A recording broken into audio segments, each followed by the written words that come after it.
करूं समझ नहीं आ रहा। सफलता किसे माना है आपने? महाराज जी, श्री जी, मैं पढ़ाई पूरी की और मैंने श्री जी से कहा कि मैं अब क्या करूं। तो उन्होंने मुझे कुछ संकेत दिए थे कि आप सरकारी में जाइए और प्रभु की सेवा करिए।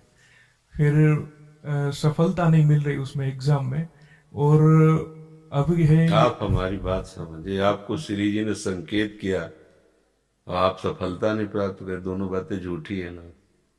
दोनों बातें झूठी हैं। आप सत्य को स्वीकार कीजिए। श्री जी के संकेत को आप जानने लगे। आप श्री जी के संकेत संकेत तो तभी जब आप उनकी मन की बात जान लेना, तो आप कितने बड़े सिद्ध हो गए। और फिर सफलता किसकी चाहते हो? प्रकृति जननी की। आप श्री जी के संकेत को जान जाओगे तो श्री जी के प्रेम की सफलता चाहोगे, लोकवत नहीं। और ये लोक की सफलता, सुनो पहले, प्रारब्ध के अधीन है।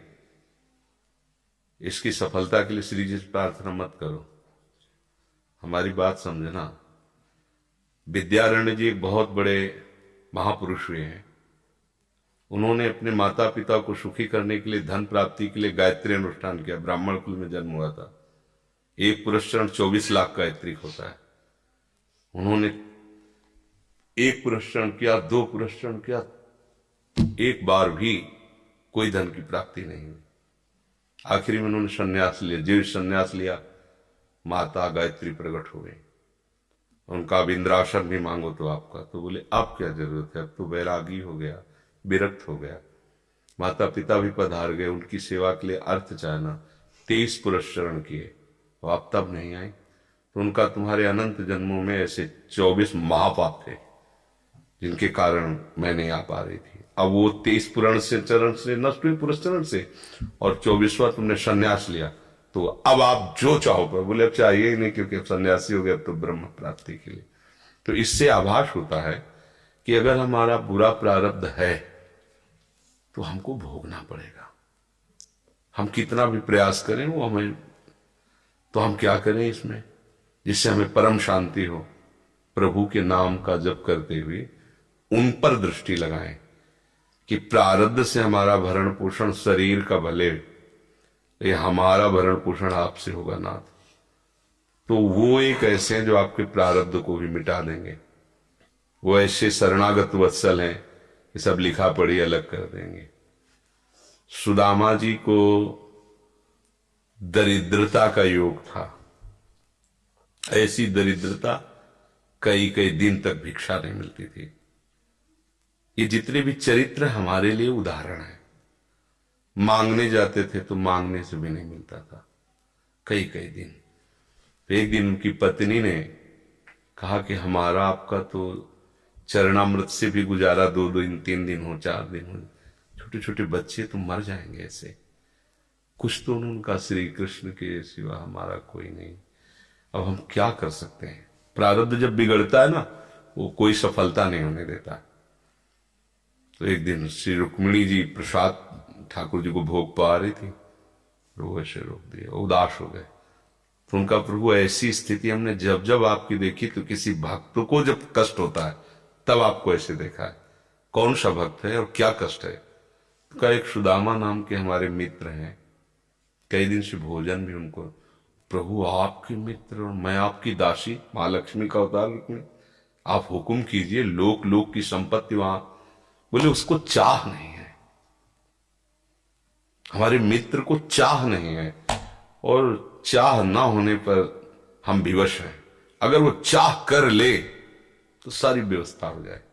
बोले पैदा करो जाके चाह।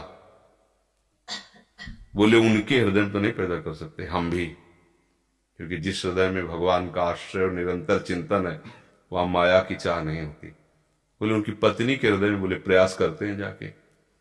भगवान संत वेश में गए, भिक्षाम दे, निकली।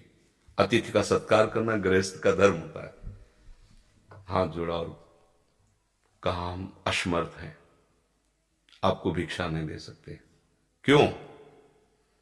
बोले हम अपवित्र हैं, हमारे ऊपर सूतक लगा हुआ है।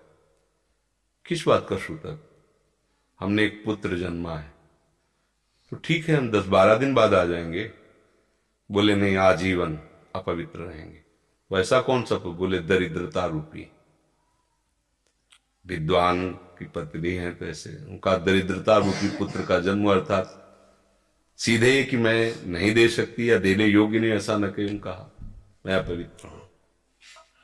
तो उनका दरिद्र कैसे हो सकती हो? जिनके पति के मित्र द्वारिकाधीश भगवान श्री कृष्ण है, वो दरिद्र कैसे हो सकता है? एक बार कहो ना अपने पति से। चले गए। जो सुदामा जी आए तो उन्होंने कहा कि देखो आज एक अतिथि आए थे, उनको मैं कुछ नहीं दे पाई, मुझे बहुत कष्ट है कि मेरे पुत्र और आए हुए अतिथि का भी हम स्वागत नहीं कर सकते, उनका भरण को आपके मित्र द्वारिकाधीश प्रभु श्री कृष्ण। सुदामा जी ने कहा, बोले चले जाओ ना, वो कुछ न कुछ सहयोग कर देंगे। तो बोले हम ऐसे मित्र नहीं बनाए कि वो हमारा सहयोग करे, कभी नहीं, मर जाऊंगा पर उनसे ये नहीं कहूंगा कि आप हमारा। बोले मत कहना, दर्शन के लिए तो चले जाओ, वो सुना है इतने उदार है कि वो जाने पर ही दे देंगे। सुदामा जी ने कहा दर्शन के लिए तो जा सकते हैं, बहुत दिन हो गए, ठीक है, पर मित्र के पास जाए तो कुछ लेके जाना चाहिए, मेरे पास तो कुछ नहीं है ना। पड़ोस में जैसे किसी से मांगने गई तो, अरे समय जब बिगड़ता कोई नहीं होता साथ। एक ने थोड़ी उदारता दिखाई तो चावल पछोड़ने पर जो आगे कणका होते चावल के, जो प्राय वो लिए सुदामा जी ने कहा हमारे प्रभु भाव के मुख है, कुछ ले जाएंगे, खाली हाथ तो नहीं है। पोट्री में सारांश में बता रहे, द्वारपालों ने देखा कि हड्डी हड्डी शरीर में कई जगह से फटे वस्त्र, बेवाई फटी हुई, मतलब दिखाई दे रहा था दरिद्रता की मूर्ति है। तो उनका किससे मिलना है तुमको? तो उनका श्री कृष्ण से। बोले संभाल के बोलो, क्योंकि पार्षद है, अनंत कोट ब्रह्मांडों के नायक प्रभु के ऐसे बोले कोई श्री कृष्ण वैसे गली आए। उनका जाके तो तुम बोलो ना, श्री कृष्ण से जाके कह दो कि एक सुदामा नाम के ब्राह्मण आए हुए। पार्षद प्रभु बड़ा अजीब आदमी है, आपका नाम बिना किसी सभ्यता के ले रहा है। वो कह रहा श्री कृष्ण से कह सुदामा, कूद पड़े, भगवान दौड़े।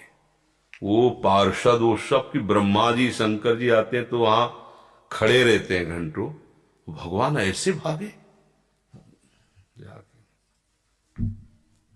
सुदामा जी को पता था ना, हमारे रुक्मिणी जी के महल में रुक्मिणी जी के पलंग पर बैठाते हैं, स्वयं चरण पखारते हैं सब। अब ये वैभव, क्या हालचाल है, कैसे हो प्रभु? आप सब जानते हो, आपकी बड़ी कृपा है। तो ब्याह हो गया, हाँ ब्याह भी हो गए, बच्चे भी हो गए। हमारे पास आए तो कुछ तो लाए ही हो गए। और वो सड़े से कपड़े में चावल, कैसे बड़ी बड़ी वो वैभव, महारानियां सब भगवान का। चुप ऐसे बोले, देखो फिर चुप कर रहे हो, हमारे हिस्से की चोरी पहले की थी और फिर चुप कर रहे हो। और हिम्मत नहीं पड़ रही थी, इतने महामहिम प्रभु को कैसे हो तंदुल। भगवान ने ऐसे छीला, ओहो आज तक